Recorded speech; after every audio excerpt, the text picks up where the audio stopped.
Good morning, class. Now, today we will start with a new chapter in accounts, dissolution of partnership. Student, this is the last chapter in your partnership book. Okay.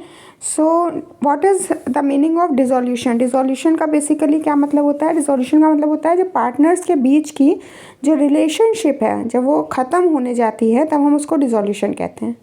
ठीक है. ऐसे मान लीजिए ABC 3 partners हैं, उनमें किसी भी partner के बीच की या तीनों पार्टनर्स के बीच की अगर रिलेशनशिप, अगर उनके बीच का एग्रीमेंट अगर ओवर हो रहा है, ख़त्म हो रहा है, तो आप उसको क्या कहेंगे? उसको आप कहेंगे डिसोल्यूशन. अब जो डिसोल्यूशन होता है वो दो तरह से हो सकता है. ठीक है. डिसोल्यूशन ऑफ पार्टनरशिप और डिसोल्यूशन ऑफ पार्टनरशिप फर्म. ठीक है. तो डिसोल्यूशन ऑफ पार्टनरशिप का सबसे पहले मतलब समझ लेते हैं. What is the meaning of dissolution of partnership? Dissolution of partnership का मतलब है, जैसे मान लीजिए ABC 3 पार्टनर्स हैं, जिसमें से B जो है वो रिटायर हो रहा है. तो यहाँ पर पूरी पार्टनरशिप फर्म ख़त्म नहीं हो रही है, सिर्फ और सिर्फ कौन जा रहा है? B पार्टनर जा रहा है. अभी भी A और C उस पार्टनरशिप फर्म को रन करेंगे. ठीक है. अब ऐसे ही मान लीजिए कि एक पार्टनरशिप थी AB और C के बीच में और D को हमने एडमिट कर लिया. तो अभी तो ABC 3 पार्टनर्स के बीच में पार्टनरशिप चल रही थी और D एडमिट हुआ, तो अभी ऐसा नहीं है कि ABC पार्टनर्स हट जाएंगे, D भी उसमें आ जाएगा. लेकिन रूल्स एंड रेगुलेशंस जो होंगे उस पार्टनरशिप डीड के, जो पार्टनरशिप डीड बनेगी वो वापस से फिर से बनेगी आपकी. ठीक. तो ये इसका मतलब होता है कि डिसोल्यूशन ऑफ पार्टनरशिप मतलब पार्टनरशिप जो प्रीवियस पार्टनरशिप होती है वो ख़त्म हो जाती है, लेकिन जो पार्टनरशिप फर्म होती है वो अभी भी कंटिन्यूएशन में रहती है. अब इसके बाद बात कर लेते हैं डिसोल्यूशन ऑफ पार्टनरशिप फर्म के बारे में. Dissolution of partnership firm. What is dissolution of partnership firm? ऐसे मान लीजिए 3 पार्टनर्स हैं ABC और ये तीनों पार्टनर्स चाहते हैं कि अब इस पार्टनरशिप फर्म को बंद कर देना चाहिए. तो अगर पूरी की पूरी फर्म, बेसिकली कहने का मतलब ये है, अगर पूरी पूरी फर्म बंद हो रही है, ख़त्म हो रही है, तो उसको कहेंगे डिसोल्यूशन ऑफ पार्टनरशिप फर्म. लेकिन अगर पार्टनर्स के बीच की पार्टनरशिप ख़त्म हो रही है तब उसको कहेंगे dissolution of partnership. Start clear? तो इतनी तो बात हो गई डिसोल्यूशन के बारे में, डिसोल्यूशन ऑफ पार्टनरशिप के बारे में और डिसोल्यूशन ऑफ पार्टनरशिप फर्म के बारे में. अब मोड्स क्या क्या होते हैं, किन किन तरह से हमारी पार्टनरशिप फर्म बंद हो सकती है? Dissolution by mutual agreement. अगर सारे पार्टनर चाहते हैं कि इस फर्म को बंद कर देना चाहिए म्यूचुअली, ऐसे ABC 3 पार्टनर तीनों चाहते हैं कि हाँ ठीक है इस फर्म को बंद कर देना चाहिए, तो वो कहलाएगा dissolution by mutual agreement. Compulsory dissolution. किसी मेन मोटिव से अगर हमने फर्म को इस्टेब्लिश किया तो अगर वो मोटिव हमारा कंप्लीट हो रहा है, तो मोटिव कंप्लीट हो गया तो अब उस फर्म के एग्जिस्टेंस का कोई मतलब नहीं बनता है, तो उसको कहेंगे कंपल्सरी डिसोल्यूशन. ठीक है. अब इसको बंद होना ही पड़ेगा. जैसे कि मान लीजिए दिवाली टाइम है, तो दिवाली टाइम के बाद में अगर आपने उसमें सेल कर ली, उस सेल को करने तक के लिए अगर आपने कोई पार्टनरशिप फर्म स्टार्ट करी थी, अगर वो सेल हो गई तो अब उसका दिवाली का जो आपका मोटिव था वो कंप्लीट हो गया, अब उस फर्म का कोई मतलब नहीं बनता है. Dissolution on the happening of an event.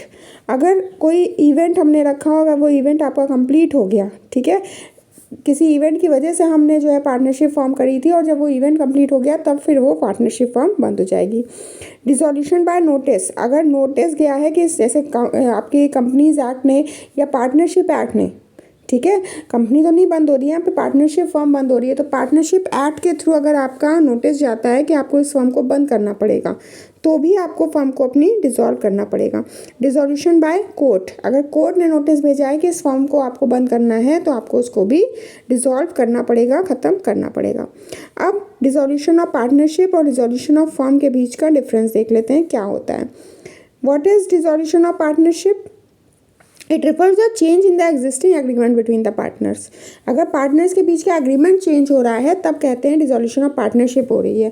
But dissolution of firm, it refers the dissolution of partnership between all the partners of the firm. सारे पार्टनर्स के बीच का अगर एग्रीमेंट खत्म हो रहा है, पूरी पूरी पार्टनरशिप अगर खत्म हो रही है, तो वो कहलाएगी डिसोल्यूशन ऑफ फर्म, अगर पूरी फर्म डिसॉल्व हो रही है. Business continuation. Business of the firm continue. Business जो होगा वो वापस भी काम करता है, क्योंकि कोई एक पार्टनर के आने या जाने से फर्म के ऊपर कोई असर नहीं पड़ेगा. Business of the firm comes to an end. पूरा पूरा फर्म जो होगी, पूरा पूरा बिजनेस जो होगा वो आपका ख़त्म हो जाएगा। ठीक है, closure of books of accounts, books of accounts of the firm need not be close, आपको बुक्स को क्लोज करने की ज़रूरत नहीं है, लेकिन डिसॉल्यूशन ऑफ फर्म में आपको बुक्स को क्लोज करने की ज़रूरत पड़ेगी। इकोनॉमिक रिलेशनशिप जो होगी पार्टनर्स के बीच की, पैसे से रिलेटेड जो भी कुछ होगा वो सब कुछ आपका चेंज हो जाएगा। ठीक है, लेकिन economic relationship among the partners comes to an end, जो पार्टनर्स के बीच का इकोनॉमिक रिलेशन है वो डिसॉल्यूशन ऑफ फर्म में तो ख़त्म हो जाएगा, लेकिन डिसॉल्यूशन ऑफ पार्टनर्स के बीच में ख़त्म नहीं होगा। Effect dissolution of partnership does not necessary mean the dissolution of firm. Dissolution of partnership का ये मतलब नहीं है कि आपकी फर्म डिसॉल्व हो रही है, वहाँ पे खाली पार्टनरशिप डिसॉल्व हो रही है, लेकिन यहाँ पर डिसॉल्यूशन ऑफ फर्म में पूरी की पूरी आपकी फर्म डिसॉल्व होगी। पार्टनरशिप को डिसॉल्व करना आपकी चॉइस है, पार्टनर्स की चॉइस है, उनकी मन की बात है, लेकिन फर्म को डिसॉल्व करना पार्टनर्स के ऊपर भी डिपेंड करता है, और कभी कभी ये कंपलसरी भी हो जाता है कि उसको डिसॉल्व करना ही पड़ेगा, भले ही पार्टनर चाहें या ना चाहें। So this difference is slightly important for your board exams, so be prepare for this. फिर कुछ बात कर लेते हैं जनरल एंट्रीज़ के बारे में, क्या क्या जनरल एंट्रीज़ हमको करनी पड़ेंगी इसमें। जब आपको कोई एसेट ट्रांसफ़र करने होंगे, ठीक है, तो आपके एसेट्स क्या होते हैं, डेबिट होते हैं। आपको मालूम है एसेट्स का अकाउंट कौन सा होता है, डेबिट। तो जब आप एसेट्स को ट्रांसफ़र करेंगे किसमें, रियलाइजेशन अकाउंट में, ठीक है, तो आपकी एंट्री क्या बन जाएगी, realisation account debit to assets, और बुक वैल्यू पर उसको ट्रांसफ़र करेंगे। ये जब हम लोग रियलाइजेशन अकाउंट बनाएंगे तो आपके लिए और ज़्यादा ईजी हो जाएगा पढ़ना। ट्रांसफ़र ऑफ लाइबिलिटीज़ हमें पता है क्या होती हैं, लाइबिलिटीज़ हमारी होती हैं क्रेडिट। तो जब आप लाइबिलिटीज़ को रियलाइजेशन अकाउंट में ट्रांसफ़र करेंगे then liabilities will be debited. अगर आप कोई एसेट सेल करेंगे तो आपके पास पैसा आएगा, आप एंट्री बनाएंगे कैश या bank account debit to realisation account.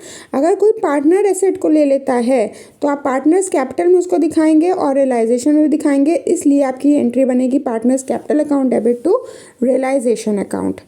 Sale of unrecorded asset, अगर आपने कोई अनरिकॉर्डेड एसेट था और उस एसेट को आपने सेल किया then the entry will be same as of the sale of asset, cash और bank account debit to realisation account. अगर आपको किसी लाइबिलिटी का पेमेंट करना है देन आपको, आपके पास कैश जा रहा है then the entry will be realisation account debit to cash और बैंक अकाउंट। अगर कोई लाइबिलिटी पार्टनर ले लेता है कि हाँ उस लाइबिलिटी की पेमेंट वो करेगा, तो इसका ज़िम्मा कहाँ जाएगा, पार्टनर के ऊपर, और आप उसको दिखाएंगे पार्टनर्स कैपिटल में भी और रियलाइजेशन अकाउंट में भी, तो आपकी एंट्री बन जाएगी realisation account debit to partners capital account.